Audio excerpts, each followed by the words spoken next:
Hey everyone, welcome to the Inner Realm podcast. In this episode, I want to explore what I believe to be is a trenchant critique of utilitarianism by two of my favorite pieces of art. One, a lot more contemporary, Vince Gilligan's Breaking Bad, and the other, one could argue, is from the golden era of Russian literature, Dostoevsky's Crime and Punishment. Now, I think both of these pieces of art, in their own way, unmasks, uncovers, or shows us what the philosophy of utilitarianism, which I feel like, at least in some unspoken sense, a lot of modern people subscribe to, what this philosophy lacks, where it's inadequate, and also more importantly, I think what it on the elements that it misses out in a very very deep existential and psychological sense when we speak about human beings. Dostoevsky's Crime and Punishment is a novel about the psychological state and moral dilemmas of the protagonist, Rodion Raskolnikov, after he commits the crime of killing an old woman who's an unscrupulous pawnbroker. In a similar vein, Vince Gilligan's Breaking Bad is a story of a passive high school chemistry teacher, Walter White, how he turns into a hardened meth kingpin that ends up being responsible for over a dozen murders, who in this case, unlike Raskolnikov, continues his criminal acts up till his death, pretty much.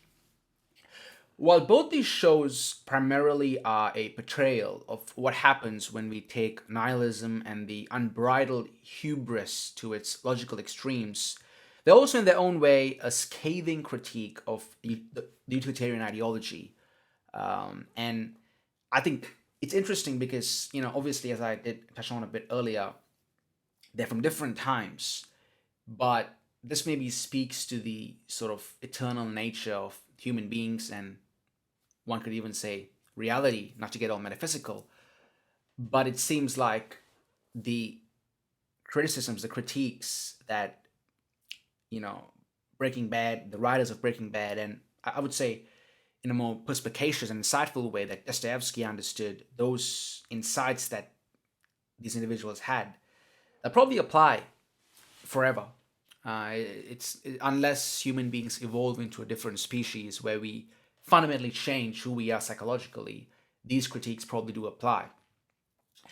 But it's very fashionable. I feel like, especially as online philosophy bros who haven't really done any in-depth study into philosophy, to be very critical of the utilitarian ideology or utilitarianism.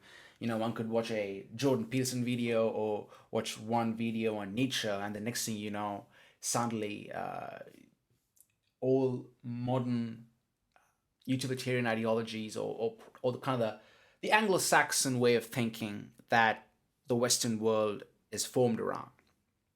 Things like American pragmatism, things like capitalism, utility, all these ways of thinking, we just tend to casually dismiss them. And I gotta say, I've got to start off because I'm in some sense using these two works, Breaking Bad and Crime and Punishment, and critiquing utilitarianism. It's probably good for me to not, I wouldn't say steal man, but actually genuinely express why I defend utilitarianism and why, in many ways, I am utilitarian. Because, firstly, I do believe it's a great general rule of thumb to follow. It's an excellent normative ethic, let's say. I don't see anything wrong with having the intent of a utilitarian. I struggle to say that word utilitarian. The intent of having it, of being a utilitarian. The intent generally is to create the most good for the most number of people, or the one would even extend that to most number of sentient beings. Let's say it's to create good, and good. We don't have to get into a deep philosophical exposition of what good means. Let's just say less suffering, and we could all agree that less suffering in this world, probably, or less undue, unwarranted suffering, is most certainly a good thing. And I think, as I said, normatively, this is what utilitarians subscribe to and try to follow in the way the philosophy manifests in reality. And even if utilitarianism is viewed in such a way where it's to increase human well-being and happiness, you know, this kind of casual criticism of a system that advocates for the most good and human happiness should never be mistaken for wisdom. I think it's very convenient to read one book by Nietzsche, one book by Kierkegaard, and some other existentialist literature, and then come to this enlightenment view that, oh, we human beings, we gotta suffer. Suffering is just good for human beings. We must suffer, or even worse, make this whole idea of the nobility of poverty. I think that's all nonsense. Well, see, I don't want to use the word nonsense because that looks like I'm being contemptuous of it, but rather, it's more of a acknowledgement that it's unproductive and not helpful to sort of have this romantic view of suffering. And I think it's very easy, especially us philosophically oriented types, to do that, where we try to see a kind of beauty in suffering, and kind of romanticize it. And that's nonsense. I don't think we should do that. That's the part that unrealistic, idealistic romanticization of suffering that I'm critical of. And I think a lot of the Nietzschean types, let's say, tend to do that because, well, in some sense, they are right. I mean, in many ways, I'm a Nietzschean too. Suffering has a place for the human experience, but just because suffering is a conspicuous datum, a fact of reality, we shouldn't cynically dismiss or cynically critique an ideology that says, actually, let's see how collectively we can create a system that propagates and increases human well-being and happiness, but also tries to reduce human suffering. So definitely, when it comes to public policy let's say at a sociological level, having a kind of utilitarian mindset is a good thing. It's a practical thing. I'm not going to get too deeply into why that is, because I could go on forever. But generally, trying to create the most good for the most number of people or sentient beings, one would say it's a good heralding principle to follow. But of course, as the title of this podcast episode, that sounds weird. As the title of this episode does intimate, this isn't a full-blown defense of utilitarianism. Rather, it's a critique of it. And that's where I'm getting into what utilitarians miss. Firstly, I have to make the existentialist point.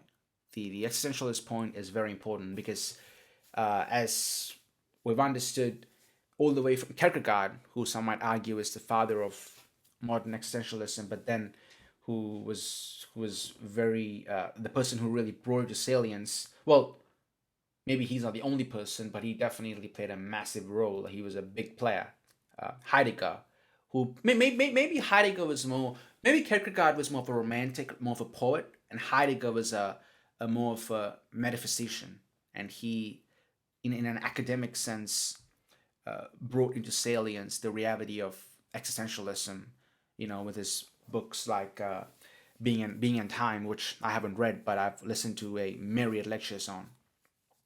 And the point is, maybe I should speak more from Kierkegaard's point of view because I'm a lot more familiar with Kierkegaard. I'm actually rereading Either Or right now. We don't exist abstractly. So there's no use in metaphysical speculation and to not pay attention to what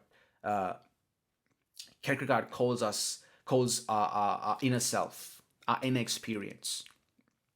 All the way from Kierkegaard to then, of course, Sartre highlighted that we must always consider our individual subjective existence when so-called philosophizing, our being or Dasein, to use a Heideggerian term.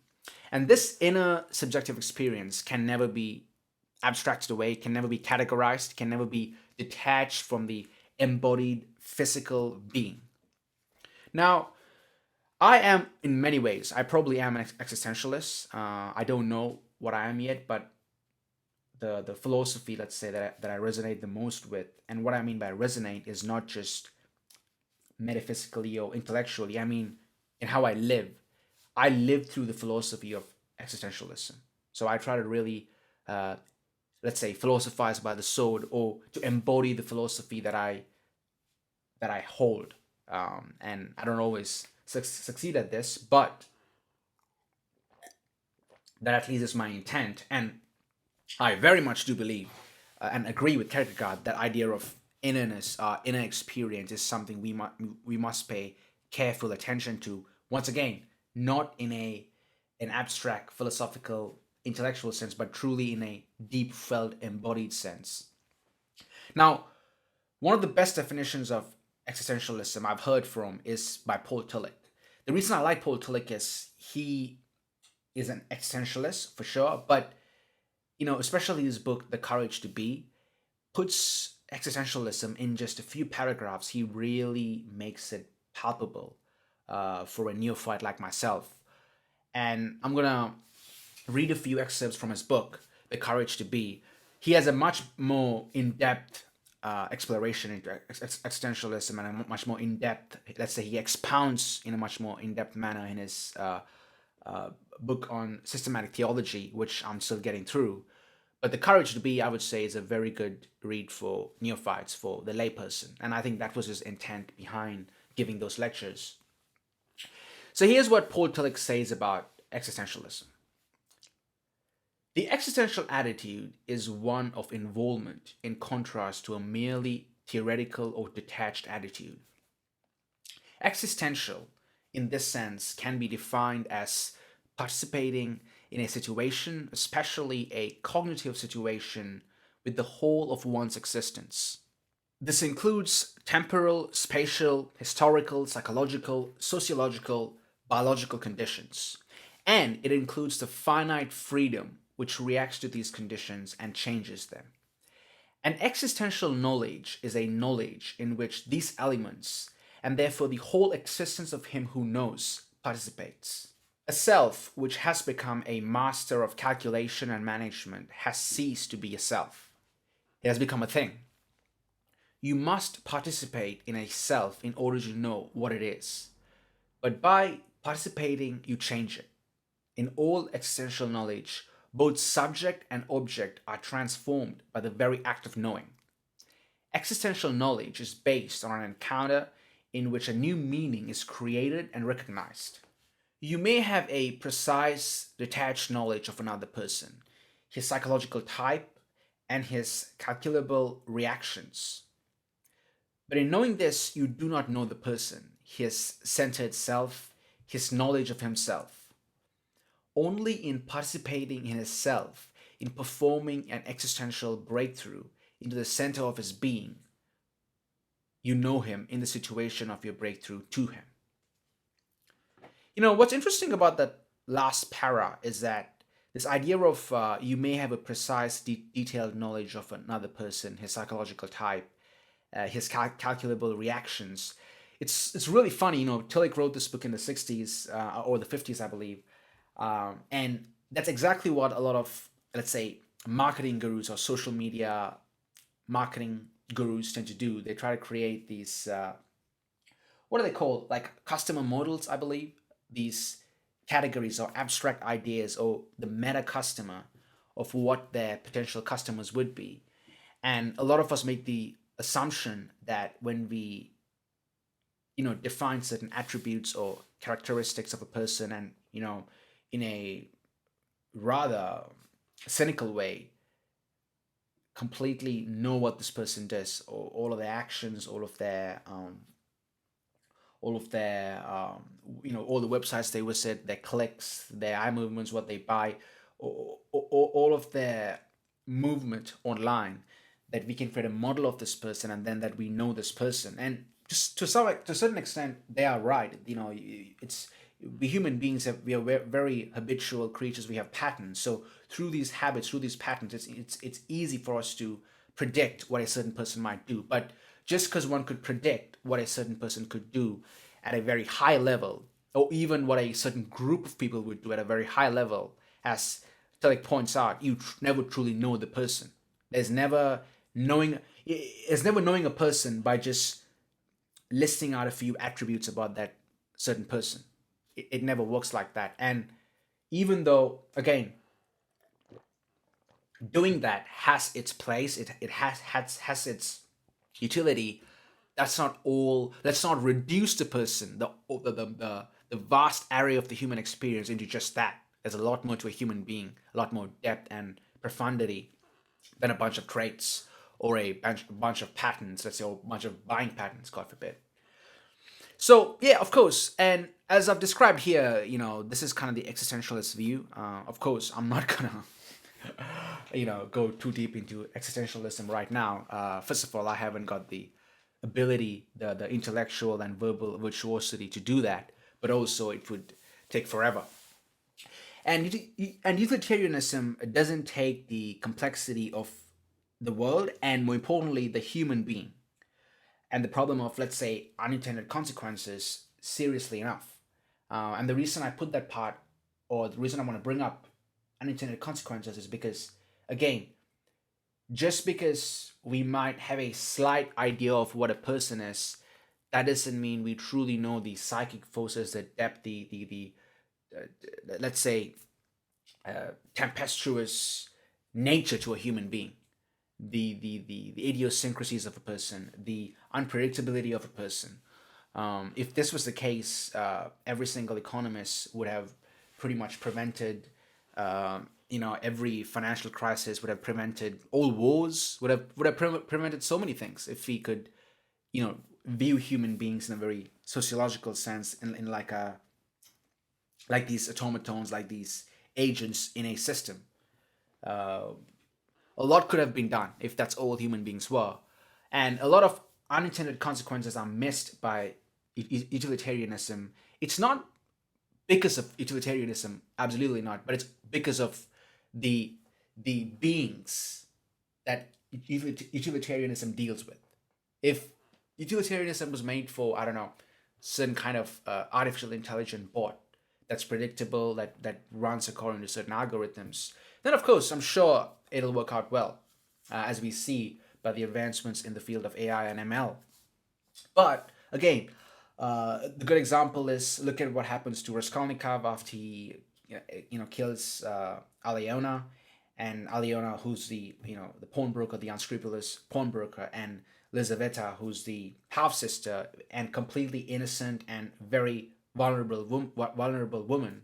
Look at the mental distress and the complete, uh, I'd say, uh, the moral conflict that Raskolnikov faces, in his whole delirious state. And then, of course, there's Walter White, who, again, as I touched on a bit before, doesn't just commit one crime, but goes into a life of crime. And look at the hell that unfolds in his life. Look at the hell he creates, but also because, both of them, in their cerebral intellectualization of the world, in their that very, very, the hubris of intellect, that smug hubris of thinking that they know how the world works, they know how reality works, and through their intellect alone they can in some sense manipulate and uh, control reality. They miss out on all the unintended consequences. And this is very, very, maybe even a lot more than Crime and Punishment. It's definitely conspicuous in uh, Breaking Bad, because at least in Crime and Punishment, it's the first 100 pages, or the first, let's say, 60 pages of the book is the crime. The rest of the book, Dostoevsky, in a very detailed manner, outlines the punishment. And the punishment, of course, is spiritual and psychological, that Raskolnikov goes through.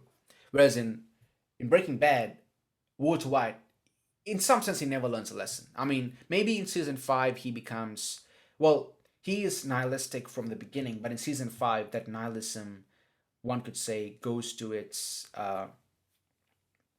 logical, it manifests, or it leads to the logical outcome. But you can see that for both of them, things never go as planned. And that is why I think utilitarianism, even though it captures a fragment or a part of reality, it never captures the whole. So it can work in certain to a certain extent in certain places, but one should never think of it as the all-encompassing ideology, as the all-encompassing, let's say, framework to view reality through, if such a framework exists. Another critique, of course, is from both these works of art, but more probably from Dostoevsky's Crime and Punishment, is utilitarianism, its relationship to values and the is owed problem, the Humean is owed problem. So, firstly, I believe now this is an interesting one because I see a lot of, let's say, people who are driven by psychometrics, things like the Big Five personality, things like the differences between men and women. I think a lot of them make really good, insightful observations about the world, and they're very descriptive, but they run into the is owed problem when they become prescriptive.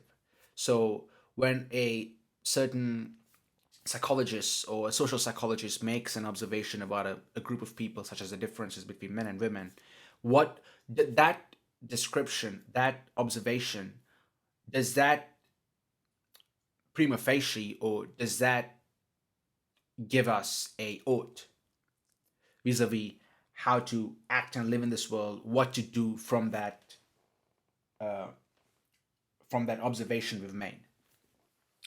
And that's a difficult problem. I think utilitarians run into that problem. This maybe is what I meant a bit by in the beginning when I said, you know, creating the most good in this world is definitely a good thing, but then what are the means? How do we create the most good? How do we define good? Uh, when we look at the world as a set of facts, how do we derive values out of those facts? And I would even say the SO problem is going to be something we're going to run into ad infinitum. It's an existential datum, let's say. It's always going to be a struggle and a challenge for us to know what to do with with a fact of the world and ourselves. I shouldn't say of the world and ourselves because that implies that I'm a Cartesian and I'm saying that there's a world and us. So I should say a fact of reality because we are a part of reality as much as reality is a part of us. Therefore, I would even say, let me not get too metaphysical here. Let me say, firstly, as I stated in the previous point, we can't exist without a values framework because we are physical embodied beings. We need to act in this world, and values is what heralds those actions. At least consciously, we need values to live and act in this world. If not, we're gonna go into firstly, the Kierkegaardian anxiety of freedom, or the dizziness of freedom, where this is sort of paralysis by analysis and we don't know what to do. So, again, not getting overly metaphysical, psychologically speaking, I don't think we can just say values are a set of propositions or axioms. I doubt it. So, for example, from let's say the relationship of values and the utilitarian ethic, Walter White, as a utilitarian, at least subconsciously believes, no, he consciously believes and he states that his intent, it's actually a para I got from the Penn State blog. Walter White employs a utilitarian technique by reasoning that by breaking one law, he's helping his entire family with financial support. With that justification, he finds himself above the law. So in that instance, in his life, within the context of what's unfolding, his values are, let's say, helping his family. That's what he states ostensibly his values to be. But we all know subconsciously it's a lot more deeper than that. We all know that the values that heralded him, that guided him, there were other psychic forces like resentment, like hubris, that led him to do what he did, and that lust for power, let's say, that lust for money and power, as I said up before.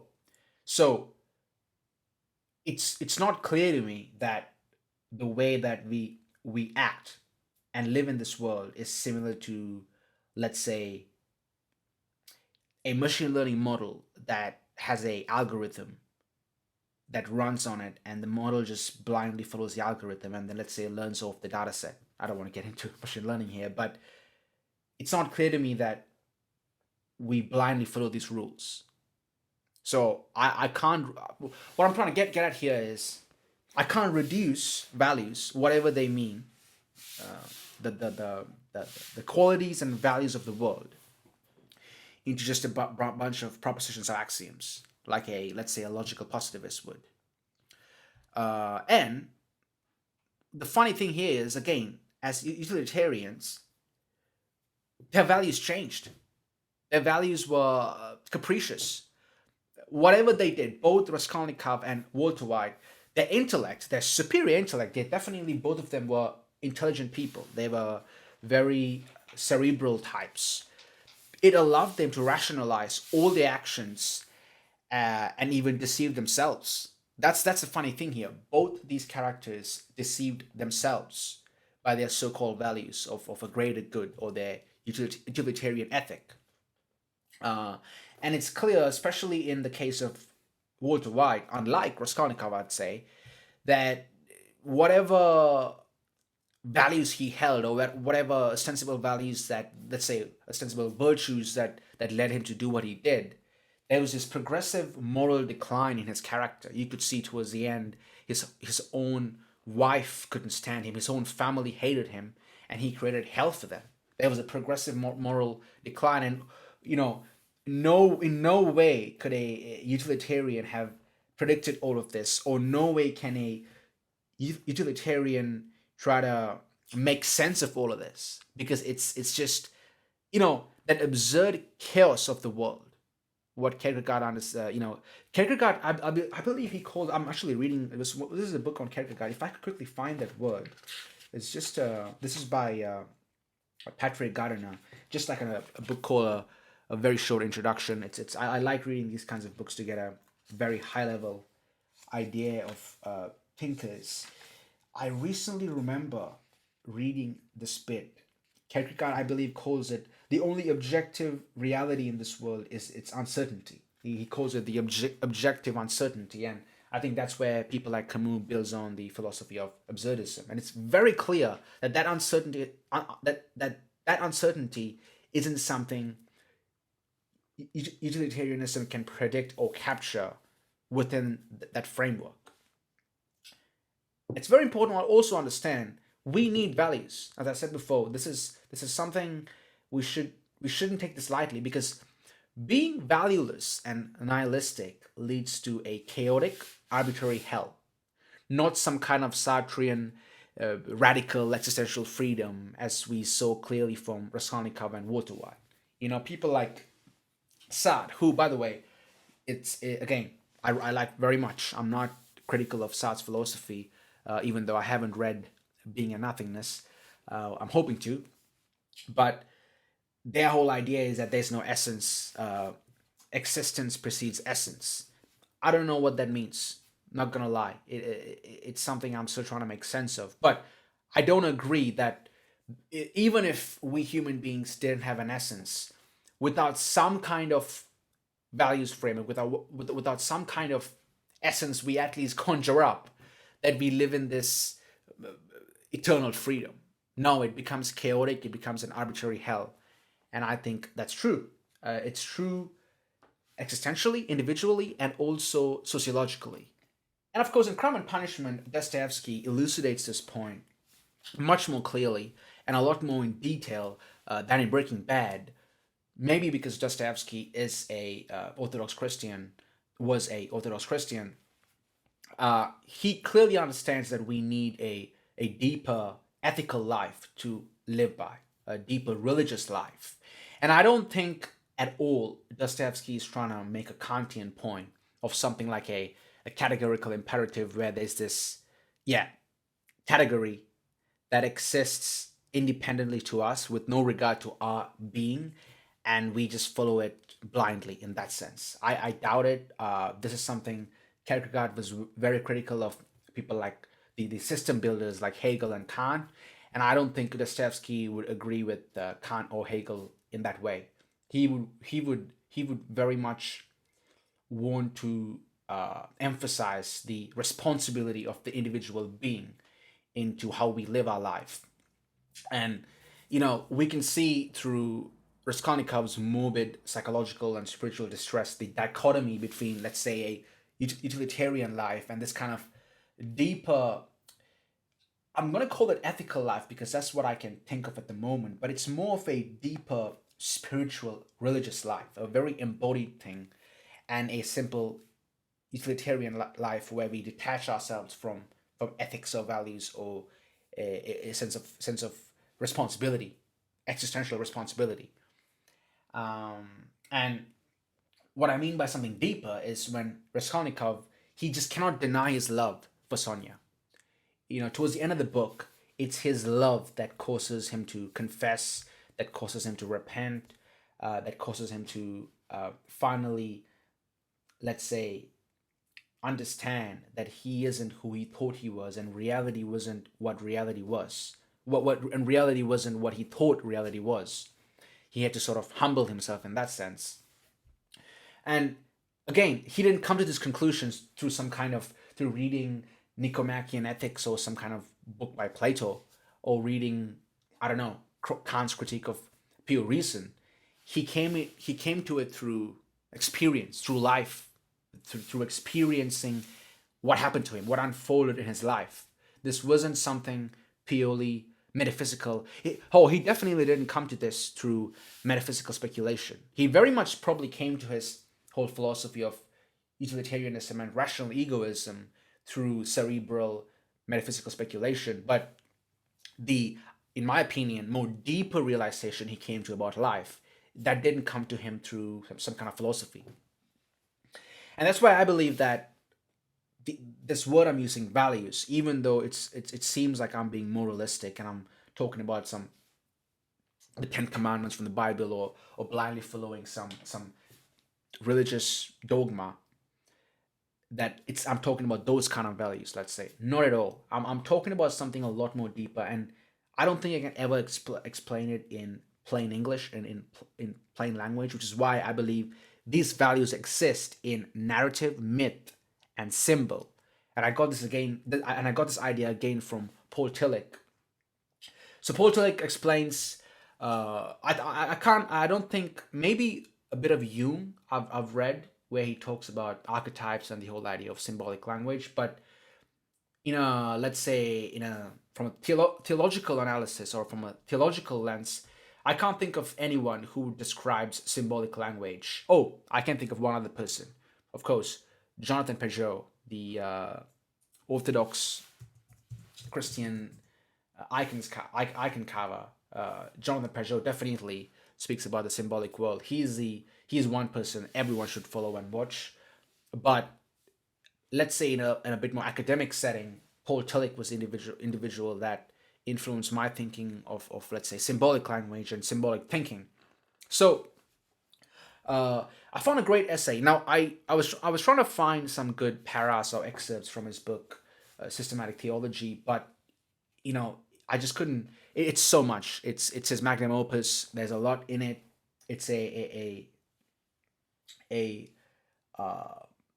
what's the word?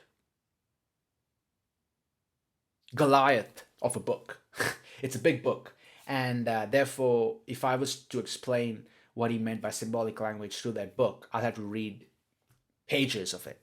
However, I found a great essay online by Myron McVeigh. It's called Paul Tillich, Dynamics of Faith. So Dynamics of Faith is another book Paul Tillich wrote.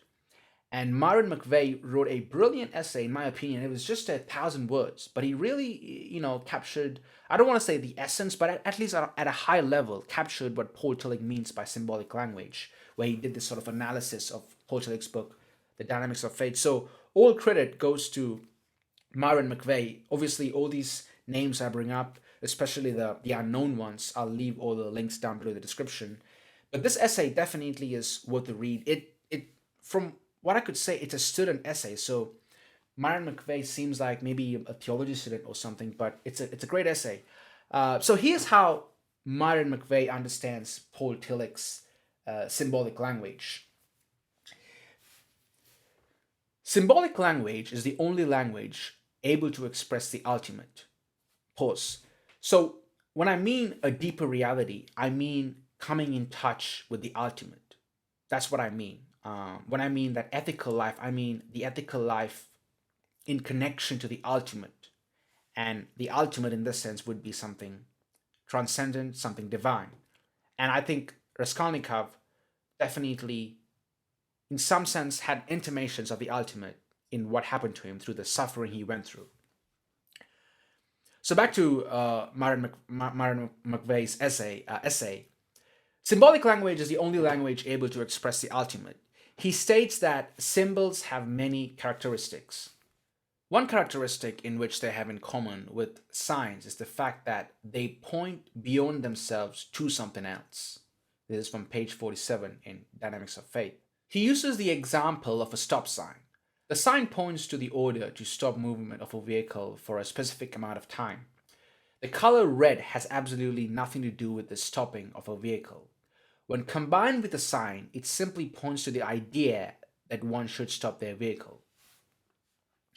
The second characteristic of a symbol is that it participates in that which it points. Page 48. Here he uses the example of a flag. The flag stands for the power and dignity of the nation that it belongs to. An attack on a nation's flag is considered an attack on the dignity of that nation and is considered to be blasphemy. The flag isn't responsible for the power or dignity, but simply symbolizes it, and I'd also add, while participating in it. The third characteristic of a symbol is that it opens up levels of reality which otherwise are closed to us. The example used here is that a picture or a poem or even a story shows us elements of reality that cannot be studied scientifically. Creativity opens up a reality in a dimension that cannot be accessed otherwise. This ties in with the fourth characteristic. This characteristic opens up dimensions and elements of reality that are otherwise unapproachable, and elements of our soul that correspond to elements of reality. He uses the example of a play in the scenario. The play gives us a vision of what is going on, but also opens a dimension in our own being. We can comprehend what is happening in reality, but there are also dimensions that we cannot access without the use of symbols, melodies and rhythm in music. Symbols are not to be produced intentionally, but grow out of our individual or collective unconscious, which, as I've stated here, is rather anti-Kantian or Hegelian, because it's not that we create the symbols. In some sense, the symbols are revealed to us, which is what I believe utilitarians tend to miss, because utilitarianism, even though one could say that at a high level it's producing most good, it still is void of these deeper values that I'm talking about. When I mean values, whatever that these symbols point towards. Again, I keep saying this because I don't want it to come off as me, evangelizing. This isn't moralism. Existentially speaking, we seem to live in a universe of values and qualities, or valence to be psychological. Even though, of course, it's rather fashionable and bogish to deny it these days and say that everything is relative and that values don't exist. But I'm trying to connect this to something Wittgenstein said about the limits of language and how meaning is found in how language is used in a language game. It's contextual, it's context based, and the real way to understand or analyze language is by how it's used. It's the day-to-day practical use of it that truly shows us the meaning. That truly shows us the meaning of a set of propositions or some kind of some kind of word or phrase. I think the same thing in some sense could be applied to a philosophy too. That it's better to analyze a philosophy by how we embody it and existentially live it out, instead of getting lost in metaphysical speculation and kind of think of it abstractly the way a Kant would. There's also this para from Tim Rainer in his blog Philosophy for Change, where he talks about Wittgenstein's view of language. He says, Wittgenstein's view of language is also important for anyone engaging in philosophy. So this is my point, because the utilitarians who are very good at playing this game of, let's say, abstract intellectualization. So anyone who engages, for anyone engaging in philosophy, the dictum, in most cases, meaning is use, serves as a vital corrective for the impulse to launch into vague metaphysical speculations premised on the misuse of words, or in the context of the video, misuse of a philosophy. So when it comes to existence, whatever the utilitarians wish for us, however high level they view human beings, we should never get lost in this kind of categorization and abstraction when it comes to existence, again, because we're dealing with human beings. And on that line, I would even sort of, maybe this is an ancillary point, but I think this is very much related to demonstrate what I'm trying to say. Let's say when a utilitarian says that what they want to do is create the most good, and creating the most good would be personal achievement. So it would be the typical American pragmatism or the capitalist ideology, this kind of idea of cold personal achievement. That's the culture that we want to create. And this obviously leads to a moral and spiritual decline of an individual, as we see by Walter White, where in his, again, lust for power, his this detached, in some sense, wanting to achieve more and more in this world. This is, this play the game of capitalism to its extremes, like a rapacious capitalist, with no regard to the consequences, the moral underpinnings and the spiritual underpinnings of his life. Or a person like Donald Draper from another great show, Mad Men. All these individuals, they themselves, because of this prevailing ideology of, let's say, American pragmatism, or the capitalist ideology of just achieving more and wanting more, they become simply a thing in a machination. They simply become a cog in a machination, a cog in a giant machine. And there again, that their individual self, that the kind of inner self that Kierkegaard talks about, is lost. They lose touch of even themselves when they get lost in the abstractions, in the grand systematic way of thinking. And a lot of people are critical of the Frankfurt School these days for some reason. I think it probably started off with the whole anti-woke phenomena online, where everyone just completely connected whatever we see currently with the woke phenomena or social media censorship and all that. I don't want to get into that. It's like people have been talking about this, ad nauseum, and I don't want to talk about that anymore. We all know that wokeism is destructive, but the problem is, again, it's we shouldn't throw the baby out with the bathwater, so to speak.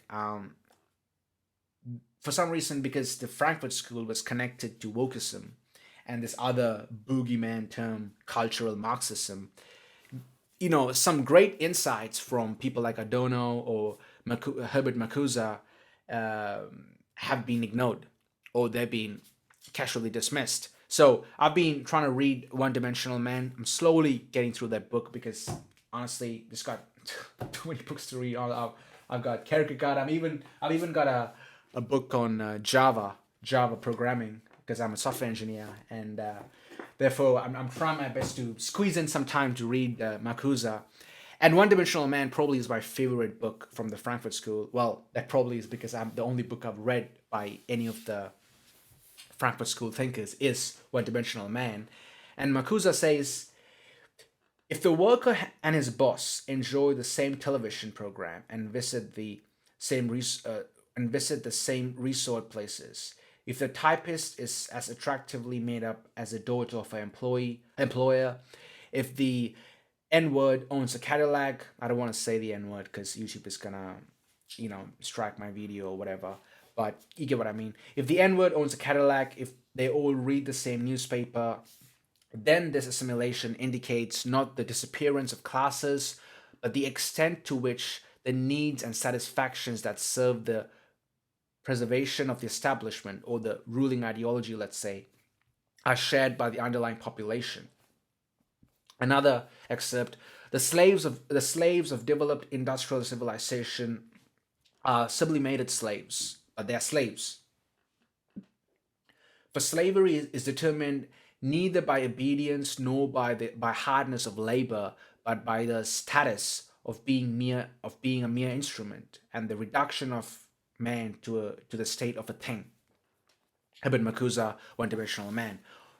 A brilliant book, an insightful book. This is exactly what I mean, because Marcuse critiques this rational reason-based society of utilitarianism. And what happens in that kind of society is, again, I think mostly what happens is we miss out on the depth of the human soul, on what it means to be human. And as Marcuse brilliantly points out, utilitarianism, much like science, is simply a tool to be exploited and used by whatever the outcome is.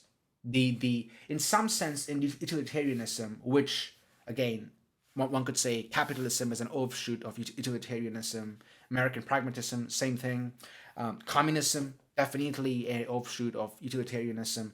All these massive systems that currently run the modern world, they the means never justify themselves. The ends always just justify the means, but that's not right. And that the reason that's not right is because then it's devoid of value. It's devoid of this deeper religious. I'm going to say the deeper religious experience of being human. This deep felt connection we have to being, existentially speaking. And you know what I speak about here, this idea of the capitalist ideology, it's a fine line between the aforementioned and reason-based utilitarianism. So we need to keep that in mind. The Maybe I did touch on this point a bit, but the depth of the human psyche, once again, is definitely ignored by the utilitarians, and we should never underestimate the power of resentment and hubris. Which is why I said that maybe utilitarianism would be pertinent and work well in reality in our society if human beings evolved into a different kind of species without emotions, without things like resentment, things like hubris, things like envy, jealousy, all of this. If we didn't have any of this, firstly, we'll cease being human, we'll be a different species. Then maybe utilitarianism would work. I don't know. That again is a maybe. But we can't ignore the depth of the human psyche, the good, the bad, and the ugly. When I mean the depth, I'm not simply talking about something I definitely am not talking in like this enlightenment sense where the essence of human nature is beautiful and it's all peaceful and serene. Not at all. The depth of the human being has both Satan, has both God and Satan, has both the angel and the devil battling it out, as Solzhenitsyn said in that line in Gulag Archipelago. And I would even say, I think it's quite clear with Walter White in Breaking Bad that resentment and hubris are deeply intertwined. And we definitely ought to understand how potent and dominant these psychic forces are in our daily life. I think I'm generally self-aware, but my hubris, my resentment always surprises me. When it does, when it does, what's the word? Is it seek its ugly head? No.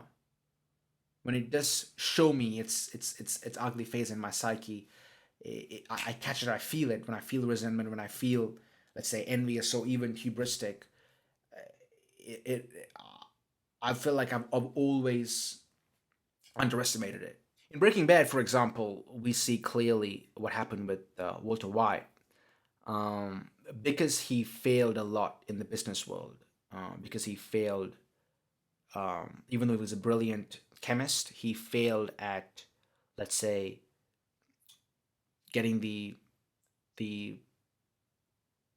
fame and the acclaim for what he achieved, because of his failings in business. He had a lot of resentment within him. He had a lot of repressed anger. And we saw that towards the end of Breaking Bad, all he really cared about was the accumulation of money and of power and of this feeling of control. It had a lot more to do with his pride than his so-called love for his family. And of course, both Walter White and Raskolnikov think their nature is Ubermensch. They think they're men who create their own values, and therefore they think that they're in complete control. But funny enough, they're always surprised. So, for example, maybe Dostoevsky's greatest biographer, Joseph Frank, he writes in his book, Dostoevsky, such radical and utilitarian ideas act to reinforce the innate egoism of Raskolnikov's character and help justify his contempt for humanity's lower qualities and ideals. He even becomes fascinated with the majestic image of a Napoleonic personality who, in the interest of a higher social good, believes that he possesses a moral right to kill. Indeed, his Napoleon-like plans impels him toward a well-calculated murder. The ultimate conclusion of his self-deception with utilitarianism. So again, this line, of course, is about Raskolnikov, but it definitely applies to Walter White too. They think that they're beyond reality. They think they're above reality. And this again, you see, what happens is because they're utilitarians, the utilitarianism just becomes a tool, a means to an end, and their end is driven by those deep psychic forces that I'm talking about, by resentment, by envy, by hubris. It's interesting. Raskolnikov even says, and I'm quoting Crime and Punishment here. He says, "I, for instance, consider that a single misdeed is permissible if the principal aim is right, a solitary wrongdoing, and hundreds of good deeds." And then he also says, this is rather ironic, the more cunning a man is, the less he suspects he will be caught in a simple thing. I feel like Raskolnikov is talking directly to Walter White here, because throughout the whole show in Breaking Bad, Walter White always thinks that he'll never get caught. He always thinks he'll get away with things until finally he doesn't. Well, which is why, it's similar. I think I'm quoting Stuart Anderson here. Well, I don't even have to quote this because I didn't make this point before, but it says here, Walter White's motives evolve. However, and after several ruthless acts, it appears the money takes a backseat to his ego. Correct.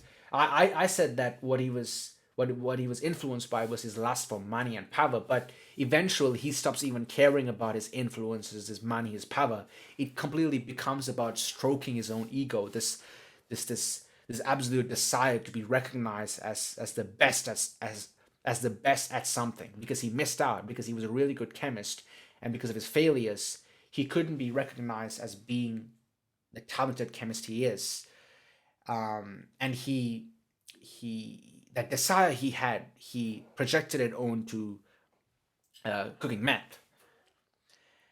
And that's why I want to end this video by in some sense now for me, this is becoming like a dictum or an aphorism that I follow. It is that life replaces theory. It's that life replaces theory both for Raskolnikov and Walter White. Whatever their guiding philosophy was, whether it was nihilism, utilitarianism, whatever their psychic forces were, at the end of the day, naked life always, in some sense, we have to find our freedom in our finitude, as Paul Tillich would say. An examination of their moral actions showed that, one cannot live two lives. Especially Walter White tries to live one life at work where he's a drug kingpin, and at home he's a family man, a father, a suburban high school chemistry teacher. But that's not the case. One can't live two lives. It's not possible. One just lives one life. And how one acts, one's moral choices, one's, again, that inner self, that inner experience, that responsibility one has to his subjective self. That's it, to his, not to any arbitrary moral law, but the responsibility one has to his subjective deeper self, one can never let go of. Which is why I believe life always replaces theory. And what I mean by life is, again, in some sense reality, but maybe mostly what I'm talking about is, in typical Kierkegaardian fashion, one's conscience, one's inner experience, one's inner self. And that is something, oh man, should I say this? In some sense, I believe that our inner experience, that conscious experience we have, it's a higher reality, a different dimension, one could say, that we experience. And I think we experience that individually, but even collectively. But it just points somewhere, which is why we need things like symbolic language to even, in some sense, to get intimations of it, or to, in some sense, to comprehend it, if such thing is even possible. And that's why I want to end this episode with a, from all places, and from all the things I've read today, I want to end today's episode with a great comment that I found on YouTube a couple of months ago. And I've shared this in so many places. I've shared this in my writing. I've shared this in previous episodes of the podcast. But I really believe, this is about crime and punishment, but it's definitely pertinent to Vince Gilligan's Breaking Bad as well. And this comment, I don't know by whom it was, it expounds well on the central message of crime and punishment. Raskolnikov had a view of humanity as being divided into two groups. The great men who are allowed to violate morals, like Napoleon, and the normal people who are not allowed to violate them. He did consider himself as one of the former group. But here's the catch. The former group, like Napoleon, never felt bad about what they did. This is what I mean by our inner self, the conscience. Yet when Raskolnikov murders the women, he could not help but feel bad. And that's what haunted him. That he is actually part of the second group, and therefore he really was wrong to kill them. Even at the very end, he says he still holds on to his theory. Also, he wasn't motivated in his murder for any selfish reasons, that he somehow deserved the money because he's better. Raskolnikov was very altruistically motivated, unlike Walter White, one could say. He used the money to get an education and then help the poor, to use the money at the moment to help people. Selfishness is one trait he didn't have. He was constantly motivated to help others even though he appeared extremely morose. He wanted to help his sister, the prostitute, her father, the average person. Yet, Dostoevsky makes a point that is a lot more subtle. In his last chapter, life replaced theory. Raskolnikov simply let go of his reasoning around this and simply accepted that he is wrong without explanation. This may or may not be logical, but the point is that life, true life, surpasses all of these theories which drive you to these horrific acts. As he said in one of his works, and make of it what you wish, is that if it could be shown that Christ is outside of truth, he would still side with Christ. It is this deeper reality that he was concerned with. Thanks for listening.